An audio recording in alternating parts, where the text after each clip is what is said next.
Hello everyone, welcome back to the channel. My name is Danny and today I have for you another episode of Portuguese medieval castles. Let's go.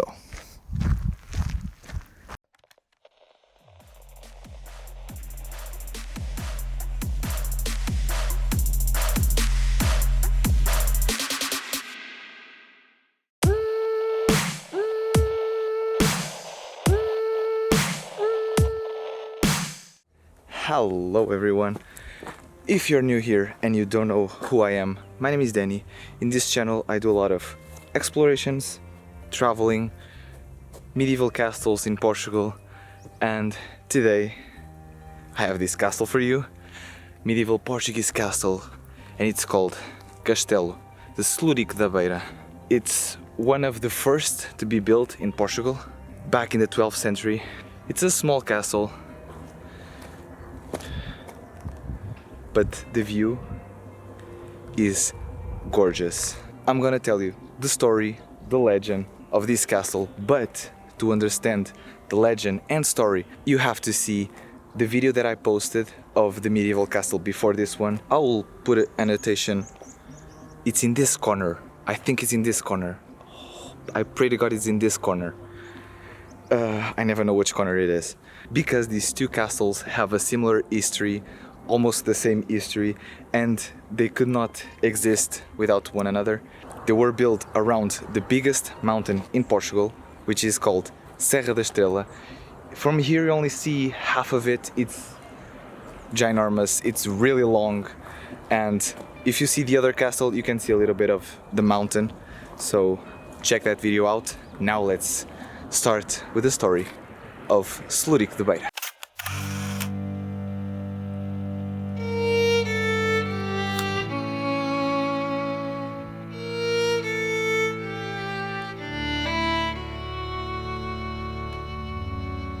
In the 12th century, the region of Celorico had just been conquered by Dom Afonso Henriques, the first king of Portugal, who ordered the construction of a castle in that town. In 1198, the castle was sieged by the troops of Dom Afonso IX of Leon. The people of Linhares de Beira came in rescue to save their brothers of Celorico da Beira.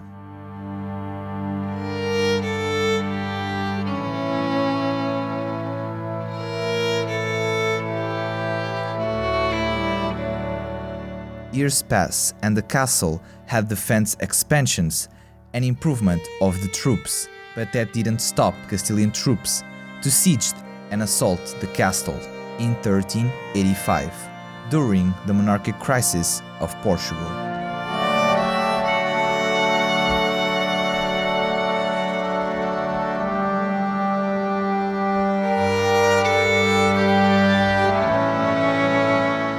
The castle underwent modernization and reinforcement works under the reign of three kings. Dom Dinis, the sixth king of Portugal. Dom Fernando, the ninth king of Portugal, and Dom Manuel I, the 14th king of Portugal.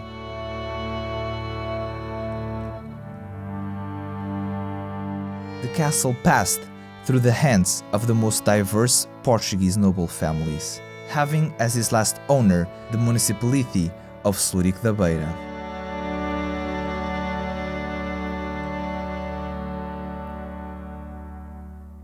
On June 16 of 1910, the castle was classified as National Monument.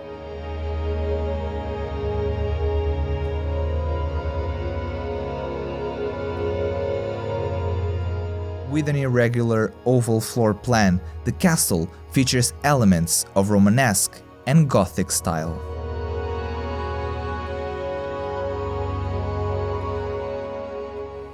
Through the story that I just told you, doesn't seem like this castle had too much of an impact on the Portugal history, but I'm here to assure you that this castle was built on a strategic point to make the defense line of Portugal be invincible, because on this mountain, as you can see, is very granitic, has a lot of rock, so they could build a castle easily. and they could start the defense line of Portugal here, because on that side you have the biggest mountain in Portugal, which if you're gonna attack Portugal, you're not gonna climb the highest mountain because you're gonna get tired, your soldiers are gonna get tired. So they built this castle in here at the end of the mountain, so it protected the entrance of Portugal at the time. Although this castle suffered a lot with wars, being surrounded by the enemy, it still maintained its position. Over the years it was restored because most of these walls were torn down by the wars. So nowadays this is what's left of the castle. The tower was restored, that's why it's clean and perfect. And it's really beautiful. It's just such a simple castle, but all these granitic blocks and the natural beauty, the sceneries, the view, it makes everything so perfect. So yeah, if you're in Portugal, like I always say, if you're in Portugal and you want to know more of the culture, visit these castles. I have a playlist of medieval castles, go in the description, it's there. Check it out. If you cannot visit Portugal, at least see my videos. I try to show you as good as I can these castles, and I have a goal of filming every castle in Portugal, but there's like, I think I'm counting 400 and something, so it's kind of impossible. But at least I'm gonna film the most beautiful, the most important, and the ones that have history and legends. And that's what I'm gonna tell you now, the legend of this castle, which is actually not a legend, because it's kind of true, but has a twist, you know. I'm not wasting any more time. I'm gonna tell you the legend of the castle of Celorico da Beira.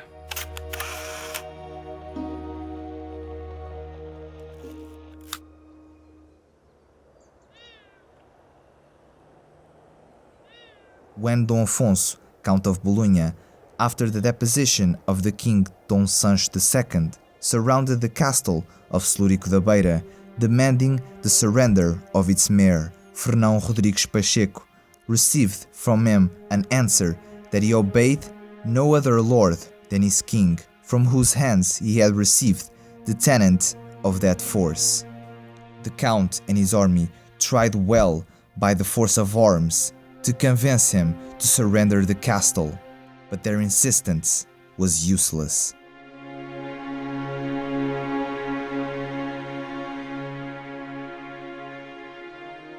The mayor was determined not to give in. The count then decided to prolong the siege, convinced that if he did not give in by the force of arms, he would give in by the lack of supplies.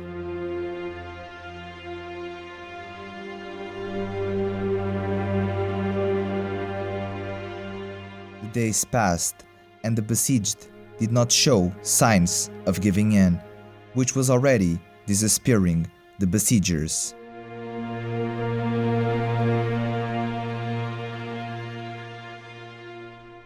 That's when, already at the limit of resistance, an eagle coming from the sides of the Mondego River had in its claws an enormous trout that it dropped as it passed over the castle.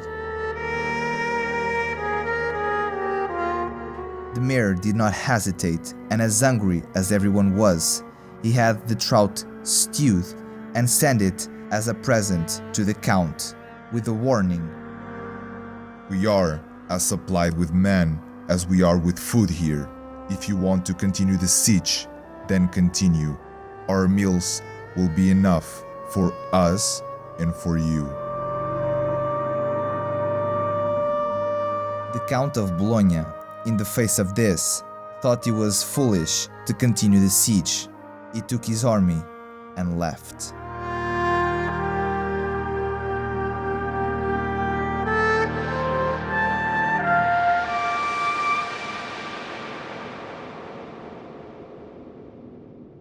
This one, it was a really cool legend because it makes us think of the ideas and how smart people were back in the days.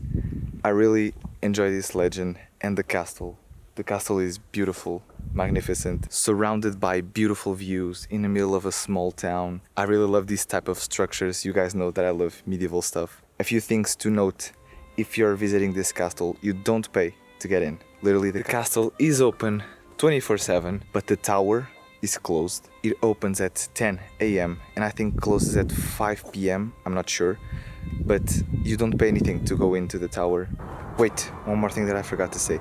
Don't bring your car to the castle. Leave your car down there in the village and just come up, because as you can see, this is not even a street. I really hope you enjoyed this video. If you did, please give it a big like, subscribe to the channel if you're not already. It helps me a lot, it's free, and I would really appreciate it. And this little Portuguese guy says bye.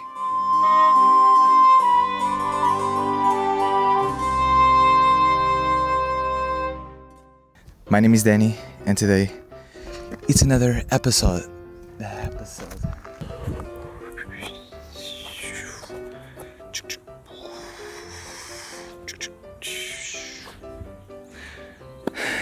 Hello, this is the castle. Hi, focus. Doesn't seem like he had. I was saying good. Let's just 24/7. Oh, God. I look straight into the light. It's very early in the morning and workers start working. You probably can hear it. You know that I hate it. I hope you enjoyed the video. I hope you enjoyed the video. In this mountain, a very granitic mountain, you could fall. With an irregular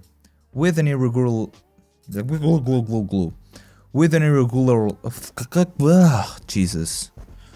Irregular,